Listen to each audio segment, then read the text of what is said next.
Defiance among the stars. The Grand Assembly Hall of the Galactic Conclave stretched upward in a sprawling dome of translucent quantum crystal, the swirling galaxies visible through its surface casting prismatic shadows across the gathered representatives of over 500 interstellar civilizations. Ambassador Mira Santos stood at the center of it all, a solitary human figure surrounded by beings that defied conventional description. Towering arthropoid Zenteri, vapor-phased Mirioni, the crystalline Folians, and countless others. Despite being the sole representative of Earth, Mira showed no outward signs of intimidation. 43 years had passed since humanity had achieved faster-than-light travel, a blink of an eye in cosmic terms, yet here they stood, invited to participate in the conclave for the first time. Ambassador Santos intoned High Arbiter Kextozil, its 7 appendages rippling with bioluminescent patterns that translated its emotions more clearly than any words could. We welcome Earth to this historic session. Your species' rapid advancement has been noted by all members of the conclave. Mira inclined her head slightly, the neural translator implanted at her brainstem, interpreting the multitude of communication forms happening simultaneously around her. On behalf of Earth and all its nations, I thank the conclave for this invitation. We come eager to join the galactic community as equals and contributors. A ripple of something akin to amusement passed through the gathered representatives. The Mirioni delegates' vapor form coalesced briefly into a denser configuration, their equivalent of a derisive snort. Equals, came the translated voice of Delegate Herix of the Zenteri Dominion, an interesting choice of words from a species that has only just learned to crawl beyond its solar cradle. Mira maintained her diplomatic poise, though she noted the microaggressions being displayed. She had been briefed extensively on what to expect. Condescension at best, outright hostility at worst. Humanity's rapid technological development had apparently unsettled many of the established powers. I believe we have much to offer each other, she replied evenly. Humanity's perspective may be valuable precisely because it is different. High Arbiter Kextozil's appendages stilled. Indeed, and it is precisely this difference that we must address today. The conclave has deliberated extensively on Earth's position within our established order. A holographic display materialized in the center of the hall, showing Earth and its solar system, then zooming outward to display humanity's modest but growing collection of colony worlds and outposts. The conclave proposes the following terms for Earth's membership. Kextozil continued. First, a quarantine perimeter will be established at these coordinates. A hologram shifted, drawing a boundary that encompassed Earth and its colonies but allowed for little expansion beyond them. Mira frowned. A quarantine? I don't understand. A protective measure, interjected Delegate Folum of the Tholian Consortium, its crystalline body refracting light in patterns that indicated what Mira's neural translator interpreted as smugness. Earth has developed certain concerning technologies that require oversight. Mira's eyes narrowed slightly. Which technologies specifically concern the conclave? Your quantum entanglement communication systems, replied Kextozil. Your recent experiments with dimensional phase shifting. Your artificial intelligence development paths. All of these have been designated as Level 4 restricted technologies under Conclave Ordinance 5772. Restricted? Mira echoed, genuine surprise coloring her voice. These technologies form the backbone of our expansion efforts. They're essential to our colonization methods.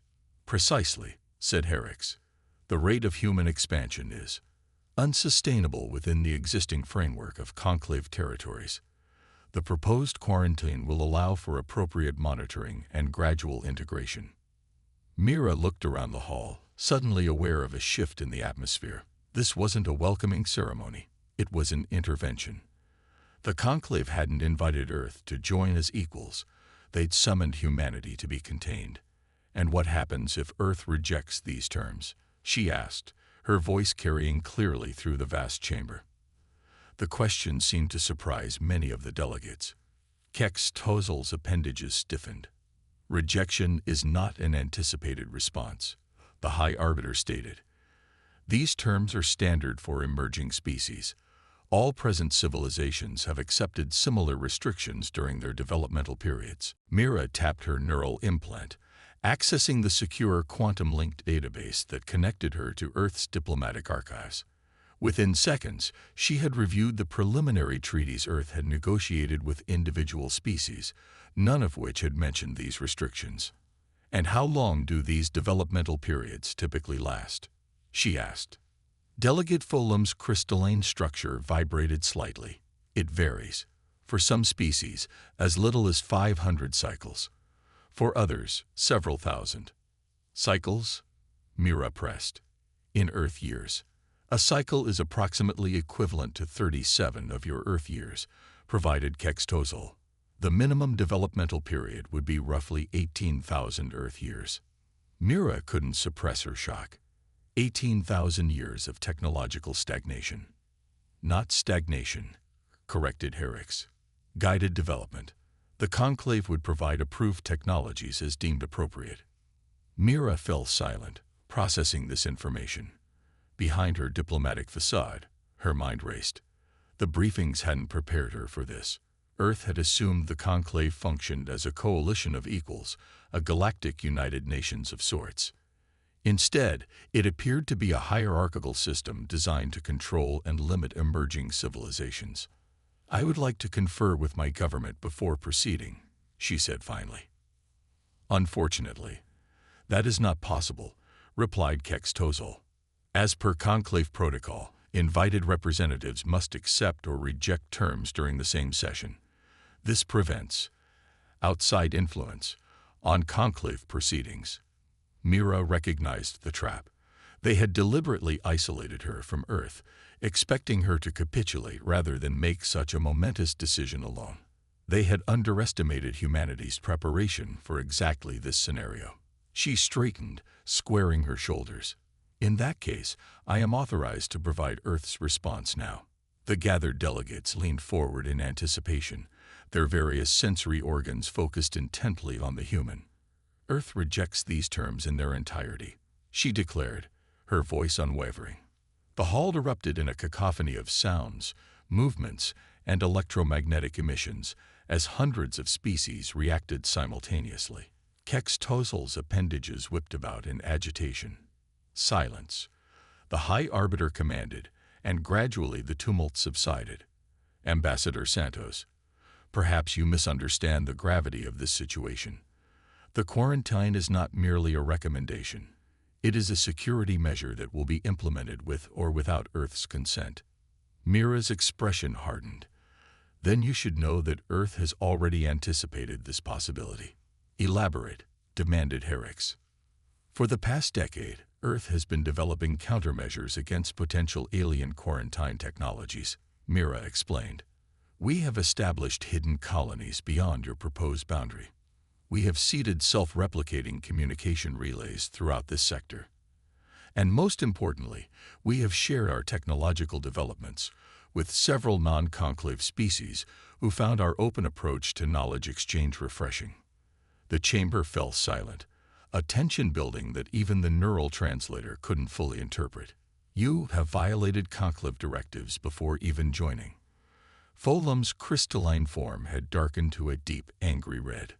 "We violated nothing," Mira countered. "Earth was never informed of these directives. The individual species we've had contact with conveniently omitted mentioning the Conclave's restrictive policies. One might almost suspect they were using humanity to circumvent your technological controls." Kextozol's appendages had gone completely still, a sign of extreme distress, Mira's translator informed her. "This is unprecedented. No emerging species has ever." "Perhaps that's the problem," Mira interrupted. "Your system has gone unchallenged for so long that you've forgotten its purpose. Is the Conclave meant to elevate all sentient life, or merely control it?" She took a step toward the exit, a symbolic gesture that sent ripples of shock through the assembled delegates. "Ambassador Santos, where are you going?" demanded Kextozol. "These proceedings are not concluded." Mira paused at the edge of the central platform. For Earth, they are. We came seeking partners, not masters.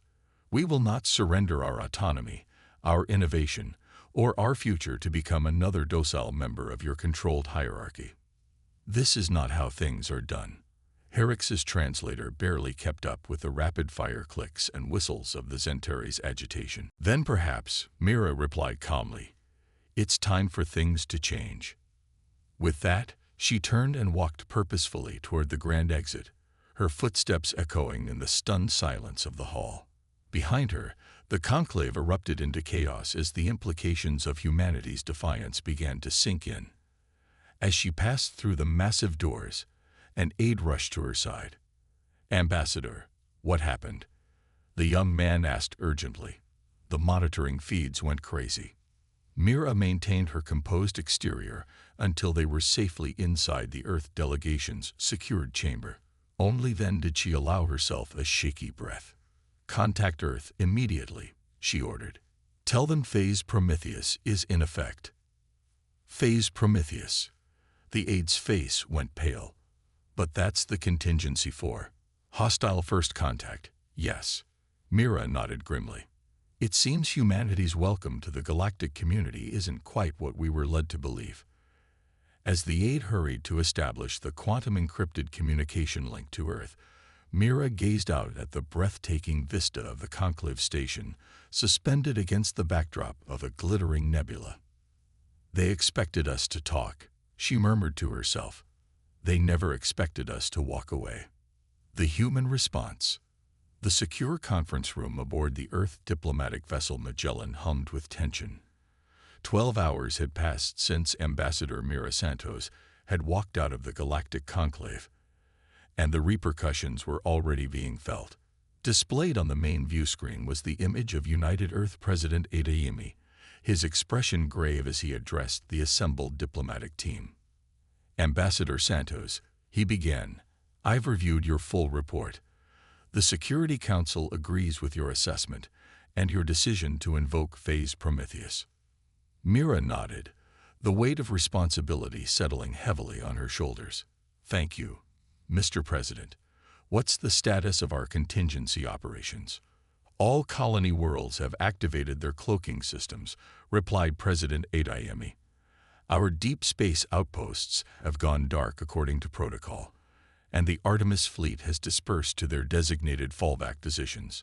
As far as the Conclave can determine, humanity's reach extends no further than the solar system and the 5 officially acknowledged colonies." Colonel Zhang, the military attaché to the diplomatic mission, leaned forward. "Sir, the Conclave vessel Arbitration has taken position near the Jupiter defense perimeter. They're broadcasting some kind of signal toward Earth, an attempt to activate their quarantine technology." Mira surmised. "Are our countermeasures holding?" "For now," confirmed Zhang. "The quantum interference grid is neutralizing their signal, but they'll eventually realize their technology isn't working as expected." The door to the conference room slid open, admitting Dr. Eleanor Wright, the mission's xenobiologist and cultural specialist. Her usual composed demeanor was replaced with barely contained excitement. "Ambassador, you need to see this," she said, transferring data to the main display. "We've been analyzing the Conclave's restricted technology list, cross-referencing it with historical records from various member species. There's a pattern." The screen filled with a timeline of technological advancements across dozens of alien civilizations, each one showing a similar trajectory until they encountered the Conclave, at which point their development flatlined for millennia. Every species that joined the Conclave experienced the same technological plateau, Dr. Wright explained. "But more importantly, look at the technologies specifically restricted: quantum communication, dimensional phasing, advanced AI. They're all technologies that would allow a species to operate beyond the Conclave's monitoring capabilities." President Adeyemi's brow furrowed. "You're suggesting this isn't about security at all?" "It's about control," Mira concluded, the pieces falling into place. The elder species at the top of the conclave hierarchy are maintaining their dominance by restricting any technology that would allow newer civilizations to challenge the status quo. A communication alert chimed, and Colonel Jung checked his display. Ambassador, the High Arbiter is demanding to speak with you. They're threatening severe consequences if you don't return to the conclave within the next standard cycle. Mira exchanged glances with President Adeyemi, who nodded slightly. Accept the communication, Colonel. Let's hear what they have to say. The screen shifted to display High Arbiter Kex Tozel, its appendages moving in patterns that the AI translator interpreted as extreme agitation. Ambassador Santos, the alien began without preamble. Your actions constitute a grave violation of conclave protocols. Your quarantine enforcement technology appears to be malfunctioning, a technical issue we are working to resolve. However, your defiance has forced the conclave to consider more direct measures. Mira maintained her diplomatic composure. What kind of measures, High Arbiter? The conclave defense fleet has been mobilized, Kex Tozel stated. They will establish the quarantine perimeter by physical means if necessary. I strongly advise you to reconsider your position before this escalates further. I understand your concern, Mira replied carefully. However, Earth's position remains unchanged. We will not accept technological restriction or limited expansion rights. The High Arbiter's appendages stiffened. Then you leave us no choice. The defense fleet will arrive within 72 of your hours. They are authorized to disable any Earth vessel that attempts to cross the designated boundary. The communication terminated abruptly, leaving the conference room in tense silence. So much for peaceful coexistence, muttered Colonel Jung. President Adeyemi's voice cut through the tension. Ambassador Santos, the Security Council has authorized Operation Revelation. The timing is now your call. Mira took a deep breath, considering the implications. Operation Revelation had been conceived as a last resort, a dramatic demonstration of humanity's technological capabilities designed to force a reconsideration of Earth's status. Once initiated, there would be no going back. Dr. Wright, she said finally, prepare a comprehensive data package on the technological suppression pattern you've identified. Include comparative development trajectories and projected outcomes. I want every species in the conclave to see what's been done to them. And the revelation device? Asked Colonel Jung. Prepare it for deployment, Mira decided. But hold until my signal. I want to try one more approach first. 48 hours later, Mira stood once again in the Grand Assembly Hall of the conclave, but this time she wasn't alone. Behind her stood a diverse group of humans, scientists, military personnel, and diplomats, each chosen for their expertise. High Arbiter Kex Tozel regarded her with what the translator interpreted as cold fury. Ambassador Santos, you return despite rejecting our terms. The defense fleet approaches. This posturing will not change the conclave's decision. I'm not here to posture, Mira replied. I'm here to propose an alternative path forward, one that benefits all species, not just those at the top of your hierarchy. With a gesture, she activated a holographic display in the center of the hall. Unlike the conclave's sterile technological presentations, this one was different. It showed the faces of ordinary humans from across Earth and its colonies, going about their lives, working, creating, dreaming. Humanity has survived extinction-level events, devastating wars, plagues, and climate disasters. Mira began, her voice carrying to every corner of the vast chamber. What allowed us to survive wasn't technological stagnation. It was innovation, adaptation, and most importantly, cooperation.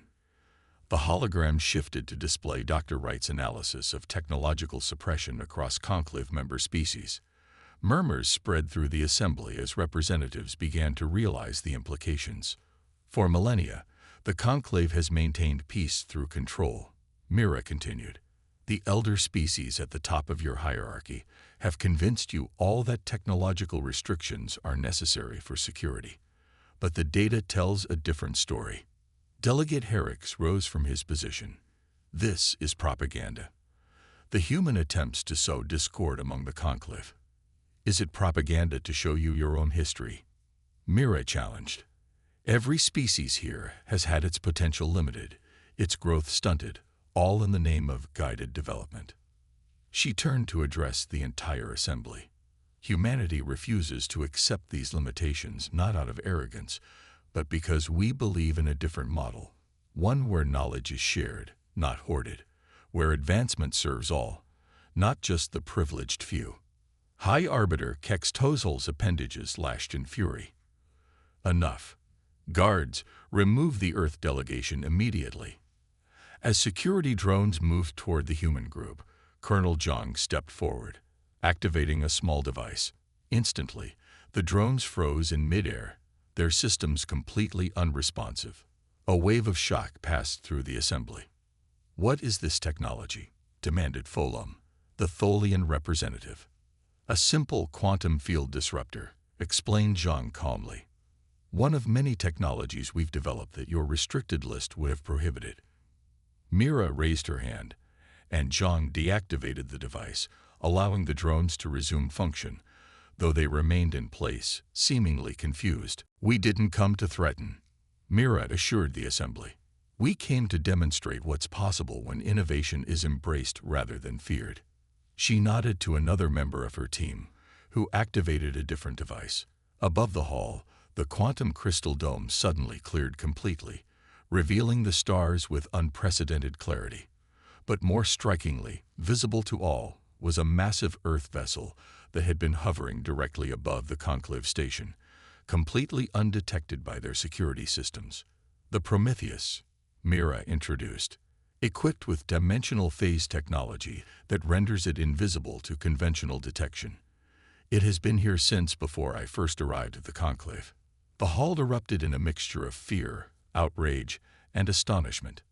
Kextozel seemed momentarily speechless, its translator unable to process the complex emotional state. We could have deployed this technology against you, Mira continued once the tumult had somewhat subsided. Instead, we choose to share it, alongside quantum communication advancements that would eliminate the communication delays that keep your outer colonies dependent on core worlds, alongside medical technologies that could extend lifespans across all member species. She stepped forward, directly addressing Kextozel. The conclave stands at a crossroads. Continue down the path of restriction and control, which humanity will resist with all its considerable creativity and determination, or embrace a new model of galactic cooperation based on knowledge exchange and mutual advancement.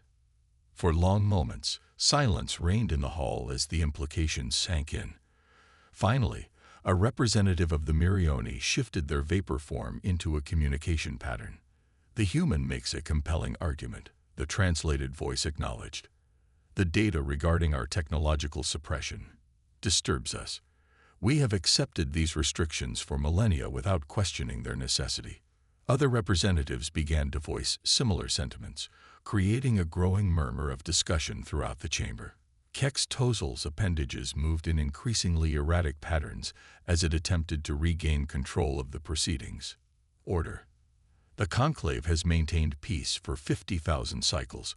Through these very protocols, the humans now challenge. Peace through suppression is not true peace, Mira responded. It's just a prettier form of subjugation. She turned to address the full assembly once more. Humanity extends an offer to every civilization represented here. Join us in a new coalition based on knowledge sharing and collaborative development. We don't seek to dismantle the conclave, but to transform it into what it always should have been, a true community of equals working together toward a brighter future for all sentient life. As her words echoed through the chamber, something unprecedented began to happen. Representatives from younger species began to stand, signaling their interest in Earth's proposal. Even some mid-tier civilizations showed subtle signs of support. Kextozel and the other elder species representatives huddled in urgent conversation, their various communication forms creating a cacophony that the translators struggled to interpret. Finally, the High Arbiter addressed the assembly again, its appendages now moving in more measured patterns. The conclave will consider the human proposal. A special committee will be formed to evaluate the implications of modified technology sharing protocols. It was a small concession, but Mira recognized it for what it was, the first crack in a system of control that had remained unchanged for millennia. Earth welcomes this consideration, she replied diplomatically. And as a gesture of good faith, we will provide full specifications for our quantum field disruptor technology to the committee. As the session adjourned, delegates swarmed around the Earth representatives, eager to establish direct communication channels away from conclave oversight. Mira found herself approached by Kex Tozel in a more private setting at the edge of the hall. You have upset the balance of power that has maintained peace for longer than your species has existed, the High Arbiter stated, its translator conveying both warning and a hint of reluctant respect. Sometimes balance needs to be upset to find a better equilibrium, Mira replied. Humanity doesn't want to rule the stars, High Arbiter. We just refuse to be ruled by them. Kex Tozel's appendages moved in what the translator interpreted as a gesture of concession. Perhaps there is wisdom in your approach. The conclave has grown, complacent. Changes, uncomfortable, but not always unwelcome. As Mira rejoined her team, Colonel John gave her a questioning look. Operation Revelation. Mira shook her head, a slight smile playing at her lips. Stand down. I think we've given them enough revelations for one day.